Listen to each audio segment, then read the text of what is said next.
Ladies and gentlemen, from his basement studio in Rockland, Ontario, it's the Alec McNorman Show!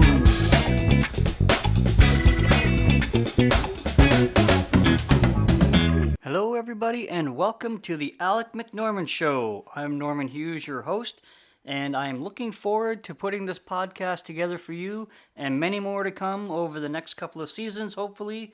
And hopefully we can keep you entertained and educated and just having a little bit of fun with some of these podcast topics. So, the first question you may have is, why is it called the Alec McNorman Show if your name is Norman Hughes? Well, that's very simple.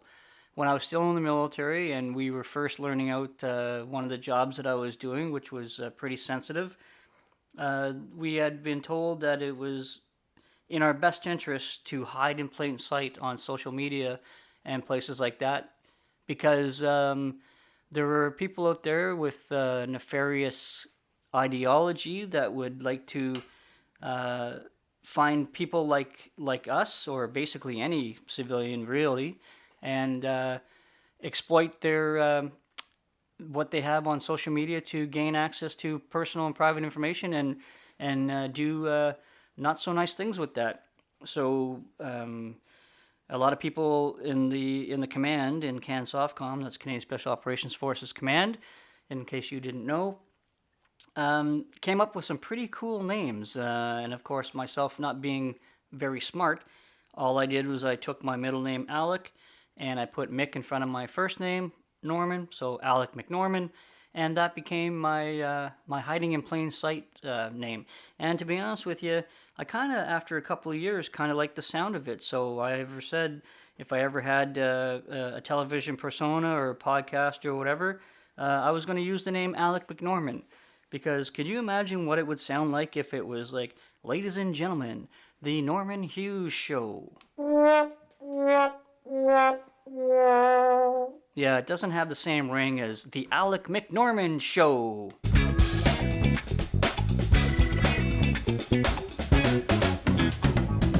Yeah, there you go. That's what that's all about. Okay, so moving on from there. Other questions I got was, hey, Norm, what's the show going to be about? Well, the answer to that is quite simple. The show is going to be about everything and anything. The first here we go. I'm going to be discussing current events, of course, politics, near and dear to my heart, and other things as well, you know, like assisted dying, left-wing versus right-wing stuff, and also some life stories. My intent is to get some guests on to the show and ask them some questions about who they are, what they've done, and hopefully get some inspiration to some people out there that might be looking for some help. So what does that mean? Well, in my 32 years of military experience traveling around the world, if the one thing that I've always noticed is everybody has a story. And some of those stories are fascinating. I'm going to tell you, fascinating, unique, inspirational, motivational. I've met so many people over the years that have just, when I listen to their story and when we were just like shooting the shit or whatever, and you find out where they started out and where they ended up in life, and it's just incredible how some of the adversity that these people went through to become successful. And you know, I'm hoping that the listeners out there will be able to find some help, maybe seek some guidance from some of the guests, or even myself if you want to, or at least provide some insight into the fact that whatever you're going through, trust me, other people have gone through it before. They're probably still going through it, and there is help available. And by golly, I would really appreciate it if you reached out to somebody. I've lost way too many friends over the years, and I really don't want to lose any more friends. I'm getting tired of hanging out at the cemeteries. Okay, so with that in mind, I'm going to be reaching out to some people to become guests on the show. And by any chance, if I happen to miss you, or if you feel like you want to be a guest on the show, you can reach me at alecmcnormanshow@gmail.com. That's alecmcnormanshow@gmail.com. Okay, so there you go. That's the opening of the very first podcast that episode that we're having. Now let's move on. Okay, so today's topics are going to be speech and communications, COVID, the gun ban, and of course, at the end, this is going to be at the end of every episode actually. My beautiful wife Linda said, you know what, people have become accustomed to your rants on social media, so wouldn't it be nice to end your show with one of Norm's rants? And I thought, you know what, babe, that's a great idea. So we're going to end it up with Norm's rant at the end. So without further ado, let's discuss discussion. So, what do I want to say about this topic? Well, it's very simple. I honestly believe 100% that we as a society have forgotten how to communicate. We've lost the art of communication. We no longer respect people's opinions. We no longer have any time to listen to somebody who has a different opinion than us. And it breaks my heart, really. Like, ever since this whole thing, I think I'm putting it back to the whole Trump campaign, 2015, 16, the Trump Trudeau thing, and wow, polarization. I don't think I've ever remembered it being at this polarized before, having such a huge divide between the left and the right, and not even having like conversation. Like now, it's like a label.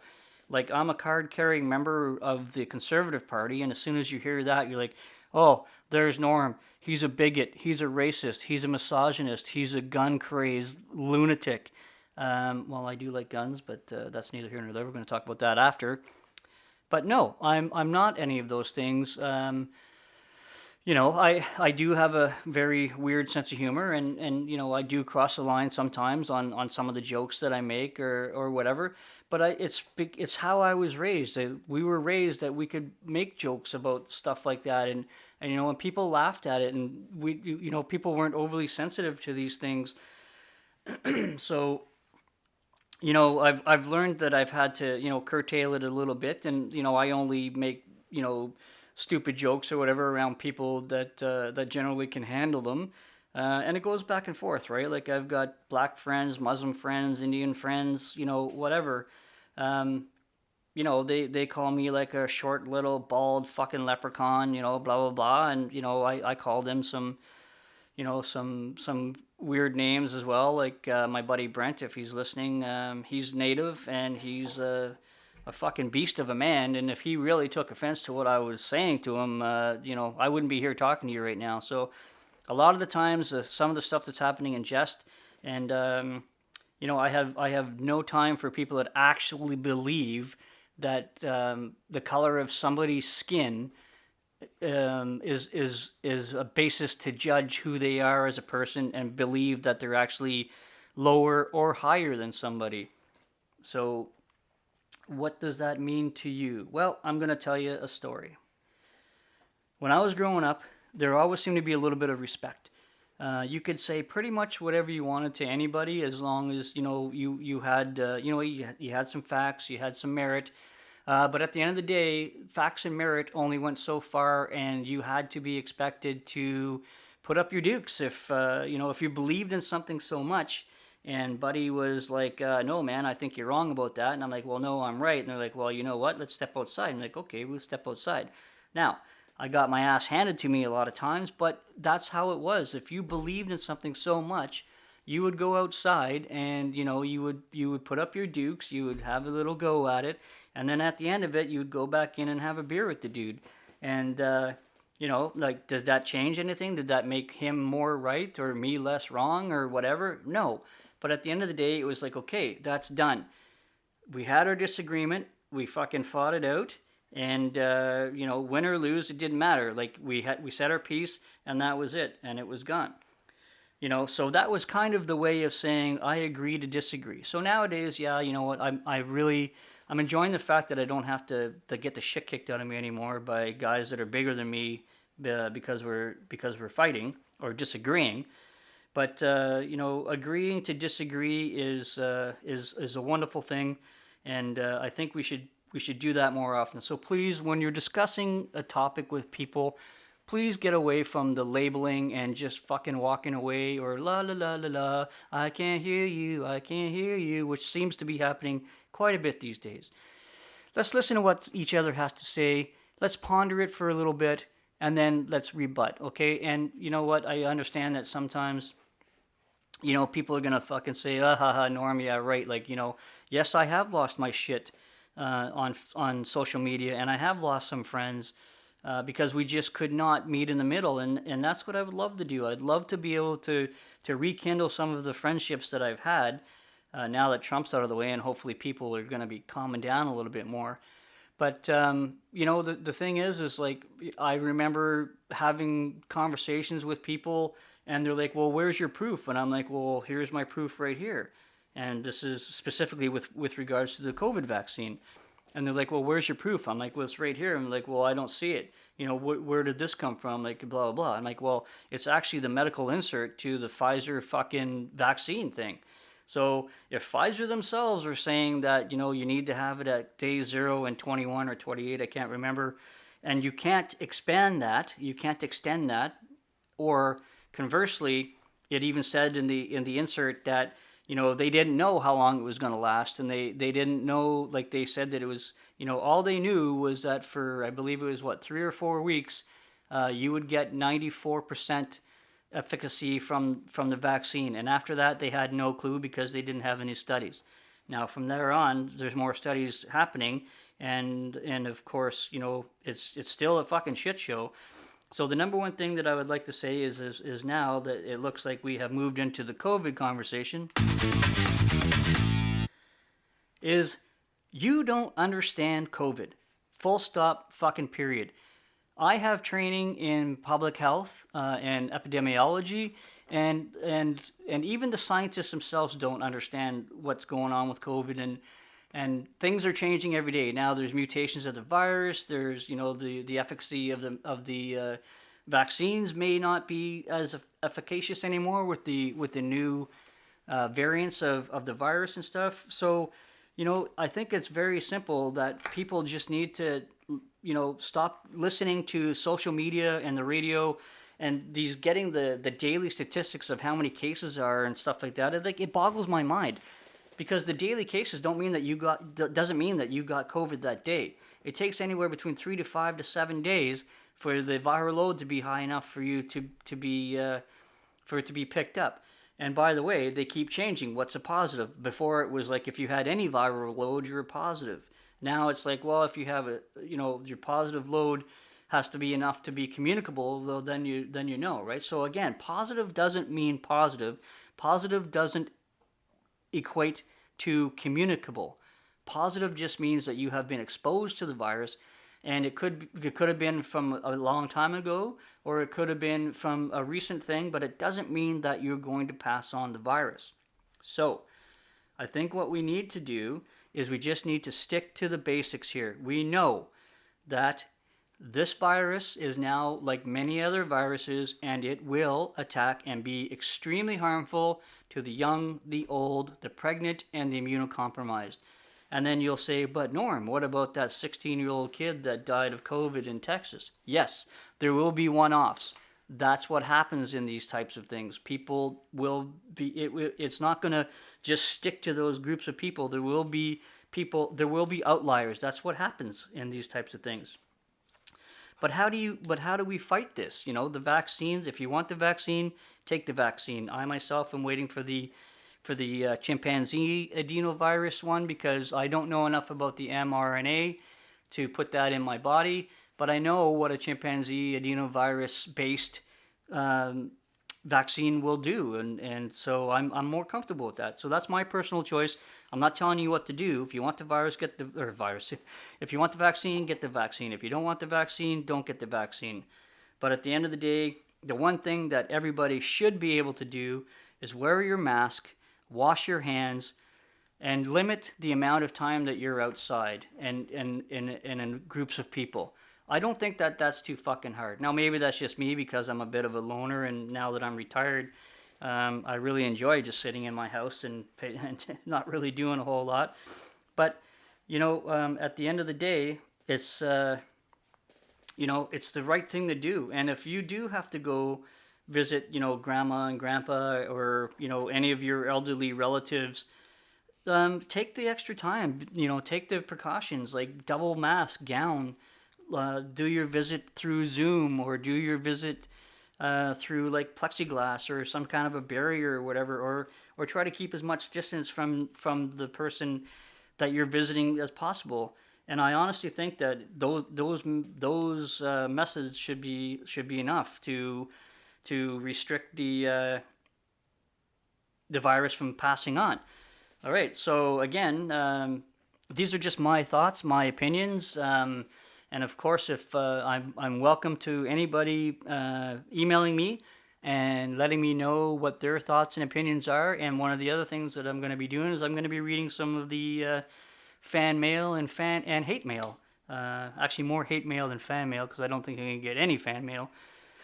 But yeah, I'm going to be reading some hate mail on live, or not live, but through my podcast, and hopefully that'll generate a little bit of fun and laughter as well.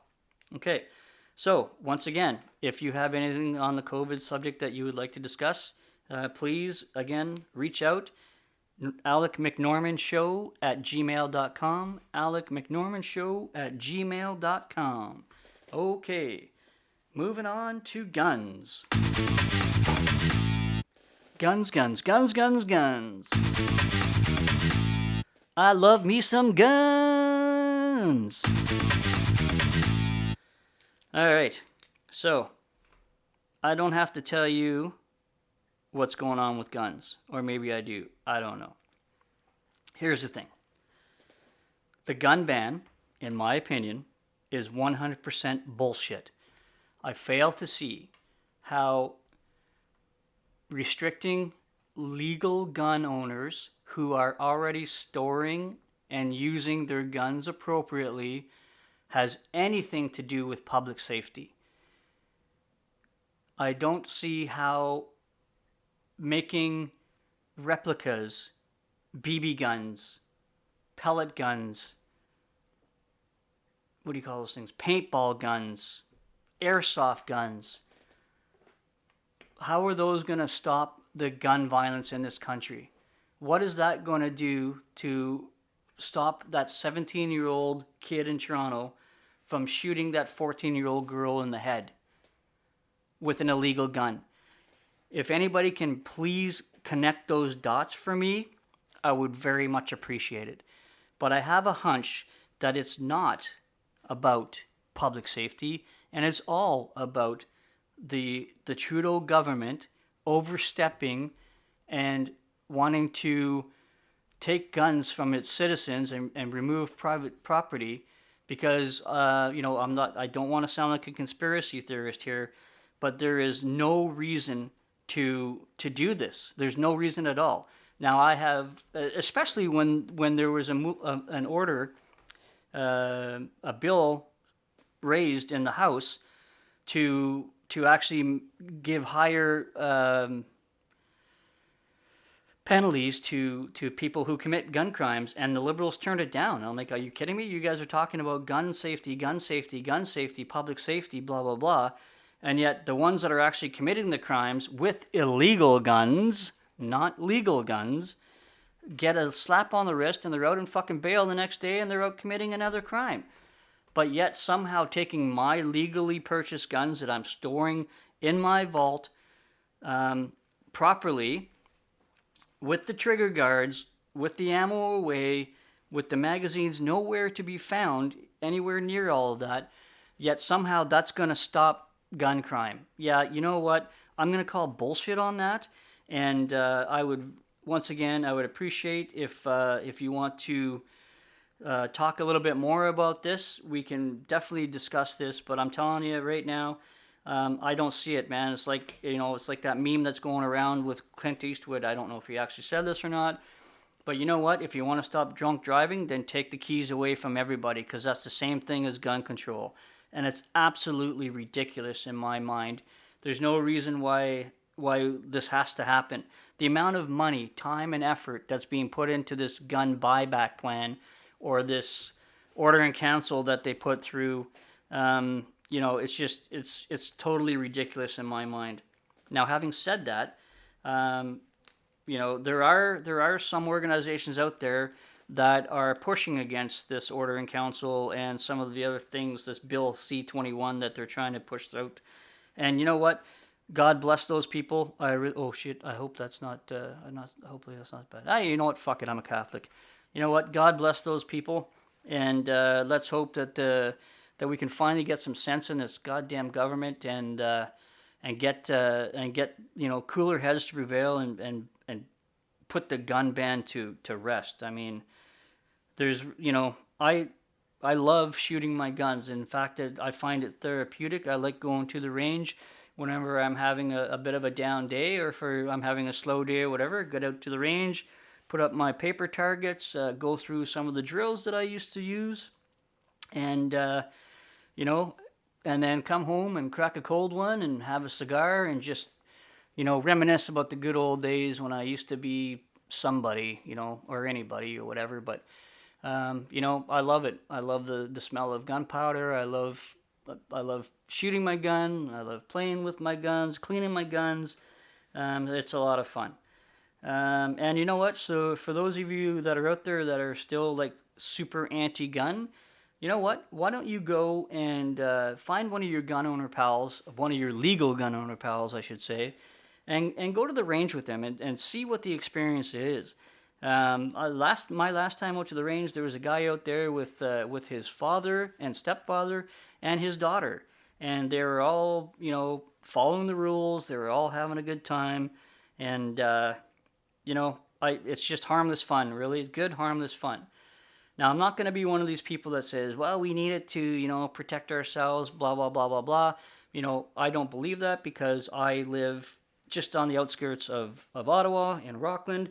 And, I know 911 isn't too far away. Now, where it gets tricky, and I 100% believe this, and you can tell me I'm wrong, but it's going to be hard to change my mind, is that in rural areas where it takes anywhere from 2 to 3 hours for the police to respond, I don't have any reason to believe that those people, those legally purchased gun owners, shouldn't have the right to defend themselves. I believe everybody should have the inherent right to defend themselves if help is not on the way, following extant rules of engagement, with proper training and stuff like that. I don't see any reason for that, for self-protection. But for somebody who's living in an urban city or whatever and saying that they need to have like 6 to 20 guns for self-protection, I don't know about that. That's a bit of a harder sell for me. But at the end of the day, having been at the receiving end of some bullets coming towards me, I do know that that being able to send back the other way is much more comforting than not having that ability. Okay, so that's all I'm going to say about that. So, with that, it's now time for Norm's Rant. And of course, because it's the first episode of this podcast, I will read out a couple of things, and then you will have to guess what the topic of my first rant is. But I am pretty sure that those of you who know who I am, or have seen any of my social media posts, you'll be able to pick up who my rant about is today. A couple of words. Aga Khan, S&C Lavalin, Jody Wilson Raybould. Believe her. Well, not her. She experienced it differently. Blackface. The India trip. Sending PPE to China when we needed it. The entire vaccine debacle. And the We Charity. That's right, everybody. In case you didn't know, my rant today is about the one, the only, the most inept, corrupt, asinine, immature, immoral prime minister ever to lead, quotation marks, this great country, Justin Trudeau. It would not be a stretch to say that I do not like this man. I do not like anything that he stands for. I do not like, to me, it's like, this is like, the Canadian public has gone back to when I was in high school. You know, this guy, he's rich, he's good looking, he's charismatic, I suppose. I've actually spoken to some friends of mine that were with his security detail that say he's actually a nice guy. You know what? That's great. I don't give a fuck if he's a nice guy or not. He is the worst thing to happen to this country since they canceled the Avro Arrow, which I think the anniversary for that was yesterday.